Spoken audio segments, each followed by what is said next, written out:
his youngest brother, Orlando, stands talking with a servant. But Adam, in his will, my father left his funny money to my oldest brother, Oliver. He charged Oliver with the task of raising and supporting my middle brother, Jacques and I. That's where my problem started. Oliver hates me. He sent my brother Jacques to school, but he won't send me. Here comes my master now. Oh, Your brother. oh, stay and listen to the horrible way he speaks to me. Orlando, what are you doing? Oh, I'm doing just what I've been trained to do. Nothing. Well, make yourself busy doing nothing elsewhere. If you don't want me around, you could always send me to school. I wouldn't waste my funny money on such as you. On such as me. I am the son of Sir Roland de Bois, just as you are. Masters, be patient. For the sake of your dear father, don't quarrel with each other. I will not listen a minute longer to this nonsense. He goes to go, turns to go and says, but Orlando stops him. Wait, stay where you are and hear me out. My father instructed you to give me a good education. Instead, you have brought me up as a peasant. But now my father's spirit goes strong in me. I will no longer endure this life. Either pay for my schooling, or at least give me a little of my father's funny money so I can go and seek out my own fortune. And what will you do when that's spent, eh? I tell you what, I'll think about giving you cash, real cash. But for the time being, go away and don't bother me. You go with him too, you old dog. Oliver, is this my reward for a lifetime of good service to your family? Your father would not have spoken to me this way. Adam and Orlando leave. Oliver returns to the house. About an hour later, he receives a visit from a wrestler named Charles, a man who often entertains at court. Good morning, my lord. Good morning, Charles. What's new at court? There's no news, just the same old news. The old Duke has been banished by his younger brother, Frederick, who has taken over his position. The old Duke and some of his most loyal followers have gone into exile. Is Rosalind, the Duke's daughter, in exile with her father? No, she stayed at court with her cousin, Celia, the new Duke's daughter. Those two are inseparable. They're like sisters.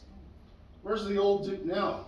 They say he's off in the forests of Arden, living like Robin Hood. Do you wrestle tomorrow in front of the new Duke? Yes, and that's why I've come to see you. I heard that your younger brother, Orlando, wants to try to wrestle me and win the prize money. You have to dissuade him from doing this. He's sure to get hurt if he goes against me. To tell you the truth, I couldn't care less whether Orlando gets hurt. In fact, I'd just as soon he broke his neck as broke a finger. Please, by all means, wrestle my brother. Well, if that's how you feel, I'll be sure to give him a good thrashing. Good day to you, sir. Charles departs. Why do I hate my brother so much? He's a gentle, noble soul. He's never been to school, and yet he's well-read and knows as much as many who have schooling. I think I hate Orlando because everybody loves him so much. He makes me look bad by comparison. Well, I must go find him now. I want to make sure he appears in that wrestling ring tomorrow. Scene 2. A day later at court, Duke Frederick's daughter, Celia, sits talking with her cousin, Rosalind. Oh, Rosalind, you look so down. What's the cause of that, huh? I'm already acting cheerier than I actually feel. With my father banished, it's hard for me to feel very cheerful. Yet I'll try to rejoice in your good fortune and forget my own misfortune. Oh, remember, Roz, I am my father's only heir. And child. I'm his only child and heir, okay? When he dies, I promise I will give you back everything that you have lost. So please cheer up, my dear cousin. I'll do my best for your sake, Celia. Well, I know what you need. Some pastime to distract you from your problems. I heard that Charles, the wrestler, is going to entertain in the court today. You want to go watch? Watch wrestling? Sure, why not? Charles is supposed to be pretty much unstoppable. Just last week, he took on 3 brothers. One right after the other and badly injured them all. No. The 2 young women head over to the site of the wrestling match. When they are ringside, they immediately spot a big, brawny man strutting around, looking anything but nervous. Celia, that must be Charles. Rosalind also spots Orlando warming up near the ring. She notices that he is extremely handsome and looks to be about 17, which is her own age. She gawks. Celia, is that the challenger? Celia's father, Duke Frederick, approaches the 2 girls. Hello, daughter and niece. Are you girls sneaking in to watch the wrestling? We are! I'm warning you, you're not likely to take much joy in it. That young man over there is never going to make it out of that ring in one piece. I told him as much, but he won't be dissuaded from competing. Perhaps you girls would have more luck talking him out of this foolhardy plan. Okay.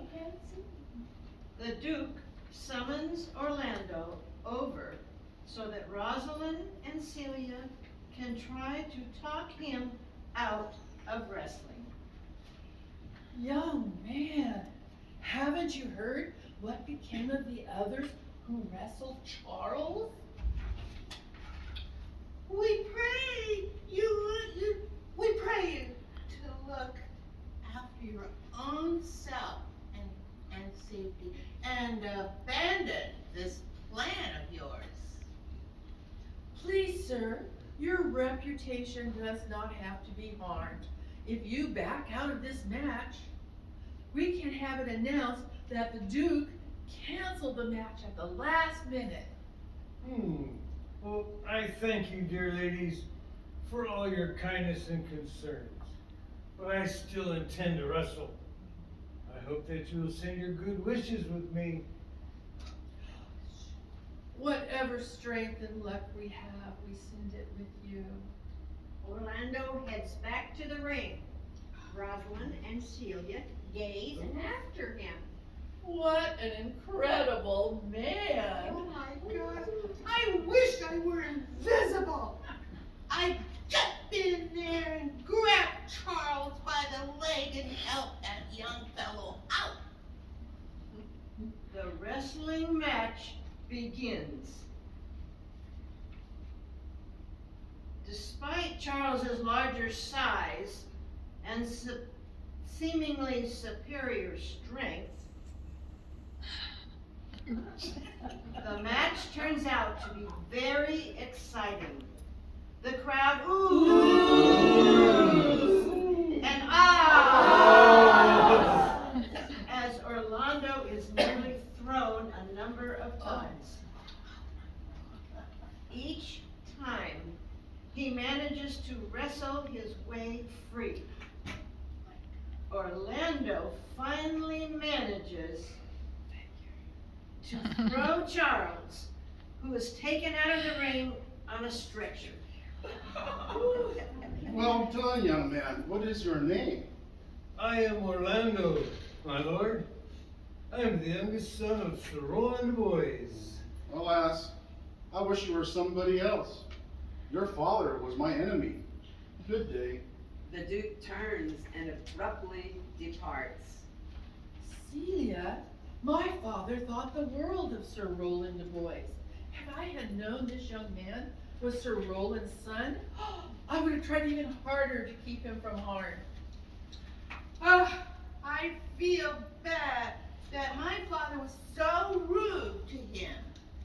Let's go and have a few words with him. The two women approach Orlando. As they do, Rosalind unclasps a chain from around her neck. She holds it out to Orlando. Please, sir, wear this for me. I'm out of favor with fortune, or I'd offer you more. Orlando takes the chain, but stands speechlessly staring at Rosalind. He has little experience with women and romance, and he feels awkward. Although he wants to say something to this attractive young woman, he suddenly can't think of a thing to say. Sir, you have wrestled well and have overthrown more than just your enemy. Orlando blushes and remains unable to speak. Shall we go, cousin? Celia, yes, all right. Orlando, fare you well. After the two women leave, Orlando turns to Monsieur Legout, who stands beside him. Lavu, she wanted to talk to me, but I couldn't think of a thing to say. Oh, God, what an idiot I must have looked. So, who was that beautiful woman? The tall blonde one. She's the daughter of the exiled Duke. Oh, no. And she remains at court? Her uncle keeps her here as company for his own daughter. But I can tell you that lately he has become more and more impatient with the girl. I don't think she'll be safe here very long. And you'd better go and leave as well. Duke Frederick is dangerous to his enemies and their sons. Scene 3. The next day, Celia and Rosalind sit talking in the Duke's palace. Rosalind, you're really smitten with this Orlando fellow, aren't you? Yes, I think he's amazing. Oh. Rosalind looks up and notices her uncle coming. Here comes your father. His eyes look full of anger. Uh-oh. Rosalind, mistress, get gone from my court at once. Me, uncle? Yes, you. If you were caught within 20 miles of my court, you die. Please, sir, can you at least tell me what I've done to deserve this? I can't think of nothing that could have angered you so much. All traitors claim their innocence, just as you do now. But your mistrust doesn't make me into a traitor. You are your father's daughter. That's enough. Oh, dear father, let me speak. Cecilia, it's for your sake I've kept her here. Otherwise, she'd be long gone already, as she ought to have been. Oh, but father, I can't live without my dear cousin. She's my best friend. Celia, you are a fool, child. You don't know what's good for you. Rosalind, you had better leave quickly. The Duke departs, and Rosalind bursts into tears. Oh, poor Rosalind! What are we going to do? Gosh, well, I do. We'll go and seek your father, my uncle, in the forest of Arden. The two young women like us traveling alone together? We'll be in great danger on that long road. Well, we'll just have to disguise ourselves. We'll put on tattered clothing and dirty our faces. Then nobody will know and take much interest in us. I know how we can make ourselves even safer. I can dress up as a man and pretend to be your brother. I'm tall enough to pass as a man. Oh, that's a great idea. What shall I call you, dear brother? My name will be Ganymede. What will yours be, sister? Well, let's see. You shall call me Aliana. Scene 4. In the forest of Arden, the exiled Duke and his companions are hunting for deer. Brothers in exile, this isn't such a bad life. These woods are less full of danger than the court was. You are such a balanced person, Your Grace. You see the good and the bad in all things. That is why everyone respects you, and so many of us have left the court to be with you. Meanwhile, back at court, the departure of Celia has just been noted by Duke Frederick. Didn't anybody see them leave? Not a soul, my lord, but it seems possible that those girls have run off with Orlando de Boyce. Celia's maid overheard the two girls speaking of him. They seemed quite impressed with the lad. Send some men to the Du Bois house and have them bring Orlando here. If they can't find the youth, have them bring his brother. Celia must be returned to court. Scene 5. Meanwhile, Orlando is returning home to his brother's house. On the road leading up to the house, he meets Adam, who seems very upset. Adam, whatever is the matter? Oh, you poor boy.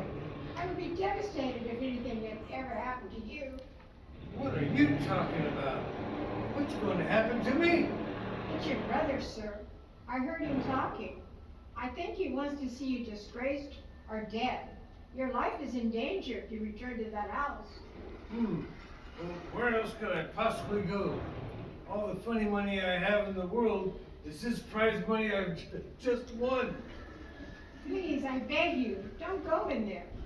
I have some money that I have saved up over the years.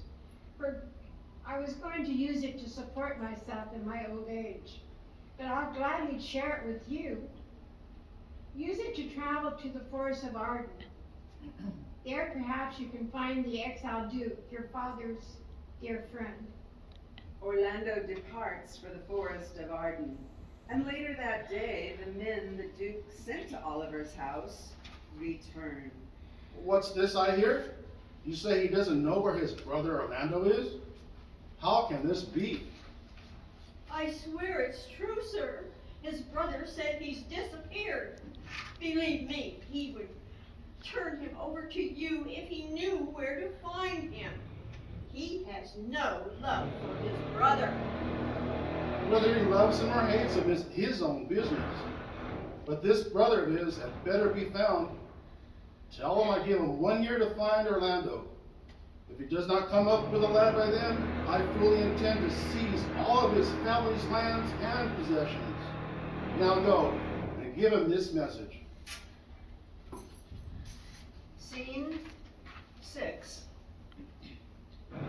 Rosalind and Celia, disguised as a shepherd and shepherdess, travel through the countryside. They reach the border of the Forest of Arden. There they purchase a small cottage. From the cottage, they make regular journeys into the forest in search of the exiled Duke, Rosalind's father. At first, they do not find the Duke. One day, however, they come upon something odd while walking in the forest. What's this? Rosalind pulls down a piece of paper that is nailed to a tree.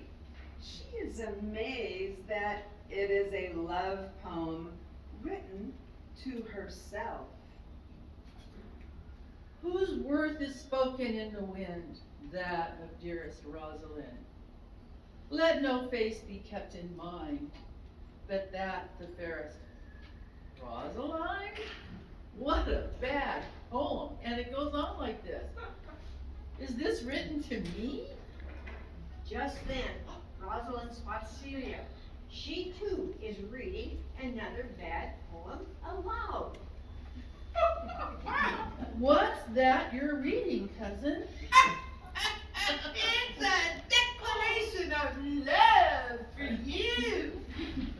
There are dozens of poems like this one nailed to the trees throughout the forest. Haven't you seen them?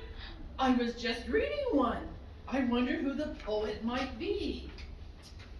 Well, I know who the poet is, for I saw him nailing up his poems. He is none other than Orlando the Boys. Orlando Du Bois is here in the forest? Yes, and wearing the chain you gave him. I can take you to him. Celia and Rosalind approach the clearing where Orlando stands, looking melancholy and reciting one of his poems. Hello, young sir. What is that you're reading? It is a poem I wrote to the woman I love. Surely your love cannot be so very great. In fact, I don't see any of the marks of love on you. The marks of love? What marks do I lack? Well, you look well rested. You don't have any bags under your eyes. Your shoes aren't untied. Your hair's not a mess. I don't believe you really know true love at all. Oh, but I do. My love is true. No woman would ever believe that from looking at you. Clearly, you are inexperienced in the ways of love. You need practice. Well, it's true I don't know how to speak to a woman or how to act around one. But how can I get practice at love here in the forest? Rosalind gets a mischievous glint in her eye. You can practice on me. Practice on you? What do you mean, young man? If you'll come to our cottage tomorrow, I'll begin training you in the arts of love. I'll pretend to be your Rosalind, and you can practice saying romantic things to me. Why don't you start right now? Call me your sweet Rosaline and ask me to marry you. Sweet Rosaline. Will you be my wife? There, that's pretty good. With a little practice, you'll be a pro at love in no time. The appointment scheduled with Orlando, Rosalind, and Celia return to their cottage. They have not gone far when they overhear two local shepherds talking in a clearing. Sweet Phoebe, why do you scorn me? I'm dying little by little from my love for you. I don't want to be your executioner. Why don't you go and love somebody else? Rosalind and Celia step into the clearing. Aliana, there's nothing but love troubles in these woods today. Phoebe, is it? You're nothing. What's wrong with you, girl? You're nothing much to look at. Yet this man is obviously crazy about you. You should feel honored. Why don't you return his love? Handsome you. I'd rather hear you say such rude things to me than hear this man's rude declarations of love. Ah, Aliana, I've seen this type before. This woman only loves men who scorn her. Please, Phoebe, I pray you don't fall in love with me. I am bound to disappoint you. I am quite the deceiver. As Rosalind and Celia walk past Phoebe and Sylvius and out of the clearing, Phoebe stares after Rosalind with a dreamy, love-struck expression on her face. Sylvius looks at Phoebe with a miserable, pained expression. Scene 7. During the next few weeks, Rosalind meets regularly with Orlando to coach him in the ways of love. Although it becomes clearer and clearer that Orlando's love for Rosalind is true, she continues to keep her identity a secret. Meanwhile, Phoebe has also fallen in love with Rosalind, or rather, with Rosalind's male alter ego, Ganymede. The more Rosalind attempts to discourage Phoebe's attraction, the more devoted Phoebe becomes. Phoebe begins following Rosalind around, usually with Sylvius trailing after her. Weeks go by. Then one afternoon, Orlando fails to arrive at the cottage for his love lessons. Celia, what time is it? Let's see, the sun's over there. Oh, it's after 2. Orlando isn't here yet. He's late. Suddenly, the girls hear a knock on their cottage door, expecting to see Orlando. Rosalind opens the door. She is surprised to see a man in his late 20s who looks like an older version of Orlando. Good day, fair young people. I believe you are just the folks I'm looking for. I was told to bring this. Oliver pulls out a bloody handkerchief.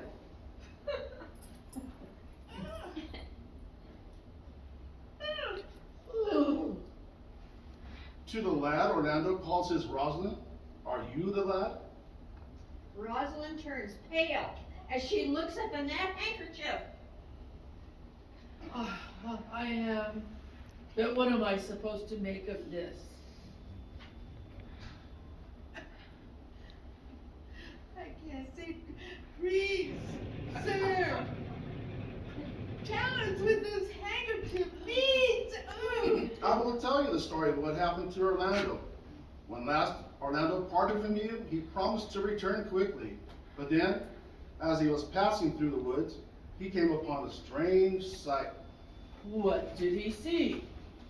Under an old oak tree, a ragged man lay sleeping on his back. Around the sleeping man's neck, a green and gold snake had curled itself.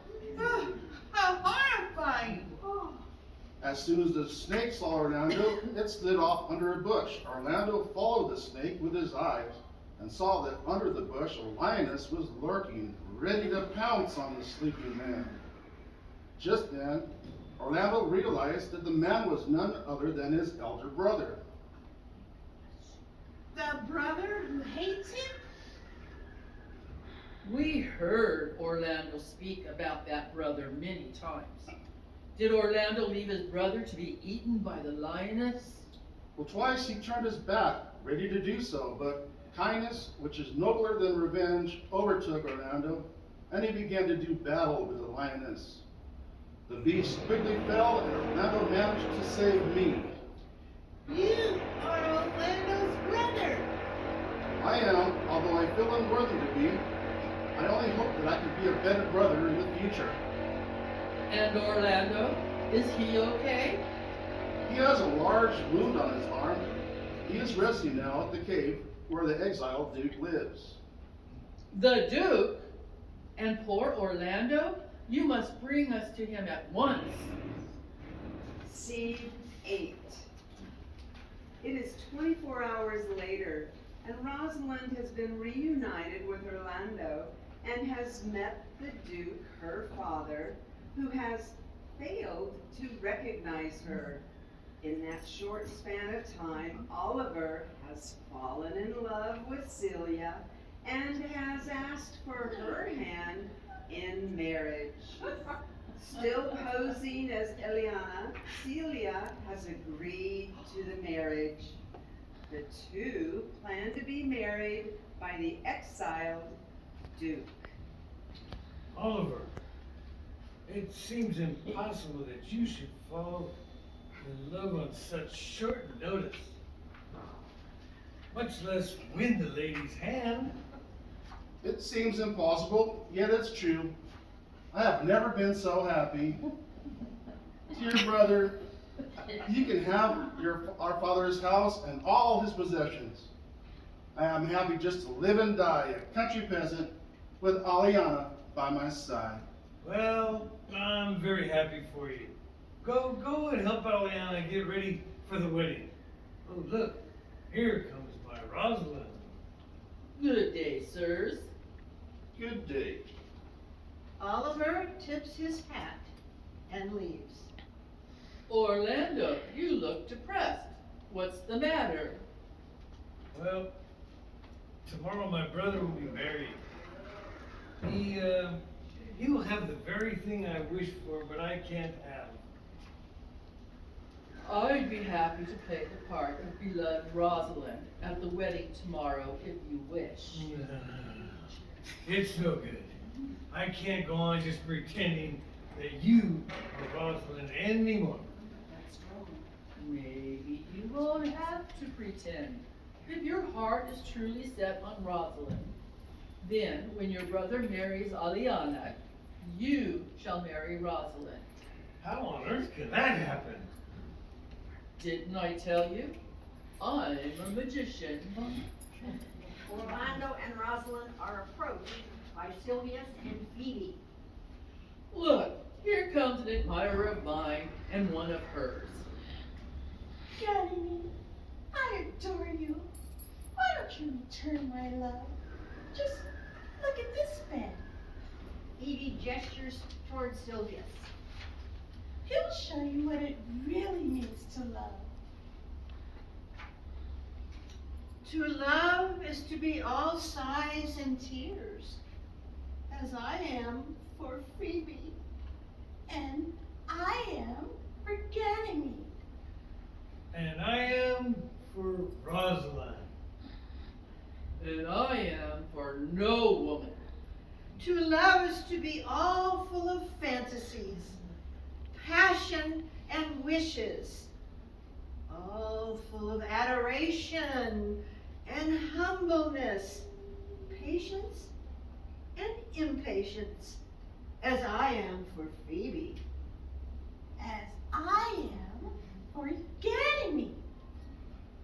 And I am for Rosalind. And I am for no woman. Listen to me, everyone. I have a plan that will secure the happiness of all our miserable selves. Tomorrow, let us meet here again. Phoebe, tomorrow I will marry you, if ever I marry a woman, for I plan to be married tomorrow. Will you be here? I will. Orlando, I intend to make sure that your dream is answered and that you are married tomorrow. Will you meet me here? I guess I will. Sylvius, I intend to make sure that your wishes come true and that you are married tomorrow. Will you meet us all here? I will. Scene 9. It is an hour before Oliver and Celia's wedding. The old Duke stands talking to Orlando. Orlando, do you really think that Ganymede the shepherd is going to bring my daughter here today? I pray that he will, for I wish for nothing more than to marry her. The Duke and Orlando are approached by Sylvius, Phoebe, and Rosalind in her shepherd costume. Duke, good day, sir.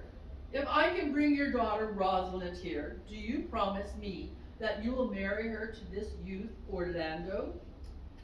I would like to be able to give my daughter the gift of marriage to this fine young man.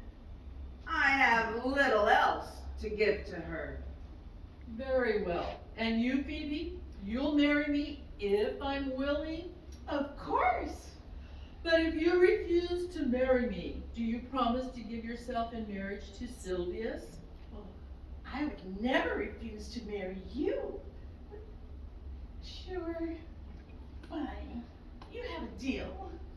Sylvius, you'll take Phoebe as your wife if she's willing? Of course. Then please excuse me. I'll be back soon.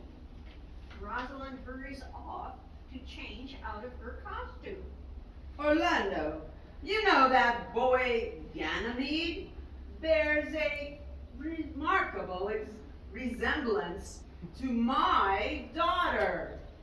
You know, it's true. When I first met him, I thought he must be Rosalind's brother.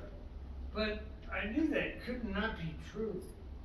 A few minutes later, Rosalind returns with Celia. Both have changed out of their costumes. If my eyes aren't deceiving me, you are my daughter, Rosalind.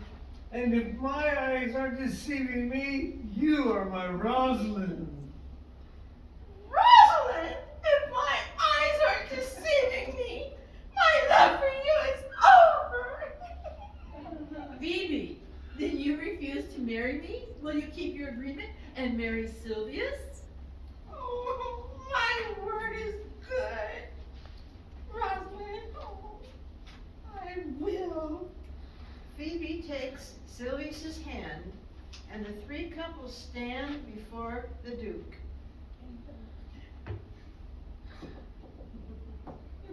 He is about to perform the triple wedding ceremony when all of a sudden, Orlando and Oliver's brother Jacques comes riding up on horseback. I come bearing great news. The old Duke can return to court and resume his position.